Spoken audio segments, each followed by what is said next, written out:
Okay, here we are, Patrick. The NHL draft is come and gone. Obviously, the big splash made with the first-round pick on Friday. Trade today.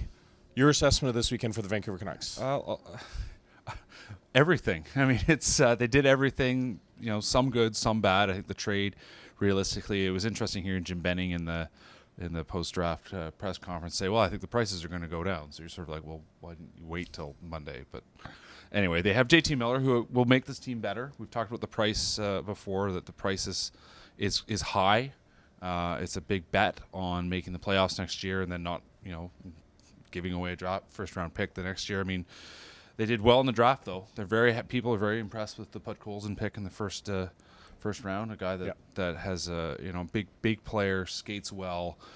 Does lots of things really well. To be compared to Timo Meier is good. I mean, some people said he could play in the NHL next year.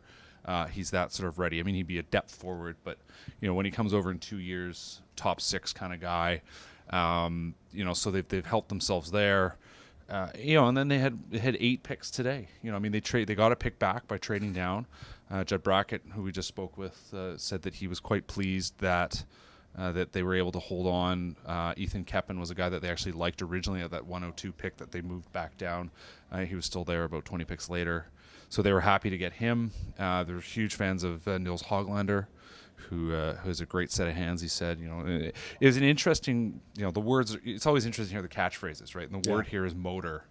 We hear a lot of. And Brackett said playing the right way. And I said, well, what do you mean by that? And he talked about, the ability to do lots of things, be busy, be involved. It's not just being a fast skater, but active, on the puck, strong, no matter what size you are. Hoglander is a smaller guy. And just ability to win pucks back. And also they're really interested in, I think, more and more in sort of trying to understand what's the character of these kids.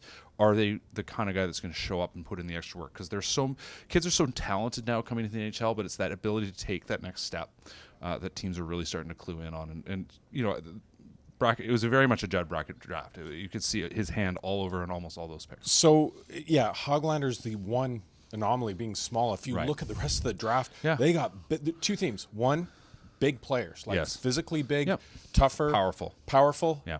And they are all forwards with, they got a goalie in there as well. What do you make of not even a single defenseman? That was a surprise. That is a surprise. I mean, Benning was asked about that, and then he went and highlighted the 3 guys they signed this season, Josh Tevez, Brogan Rafferty, and Mitch Elliott.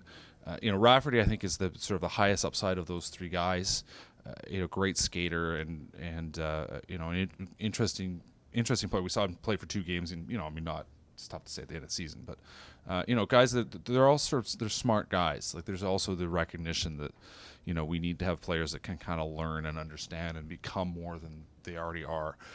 It's still a very thin position. Defense, there's not a lot else there. I mean, Benning's been high on Guillaume Brisebois, but he's a depth guy. There's not a whole lot else there. Ashton Sautner showed he can at least play in the NHL, but there's a lot. It's a thin area for sure. Getting the goalie is an interesting one because that just kind of keeps the role going. It's a goalie that Ian Clark's got lots of connections in Russia and Eastern Europe, and Dan Cloutier, I was told, had a big hand in that selection. So they've got a guy that people said, listen, he stood up and faced a lot of shooters at the World U18s last month, and Latvia was not a strong team, and he was facing 50 shots some nights and did very well. So it's a real focus on getting a whole bunch of forwards.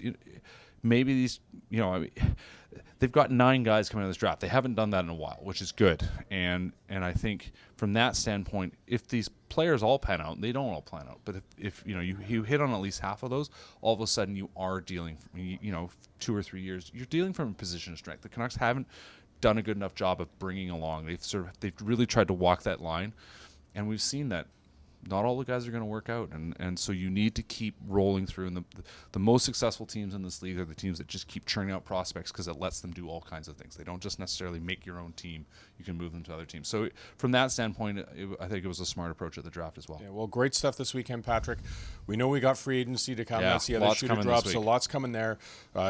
Come back to the province.com and the vancouversun.com. You'll get all this coverage all week. We'll have podcasts, video, analyzing these all the draft picks and looking ahead to free agency.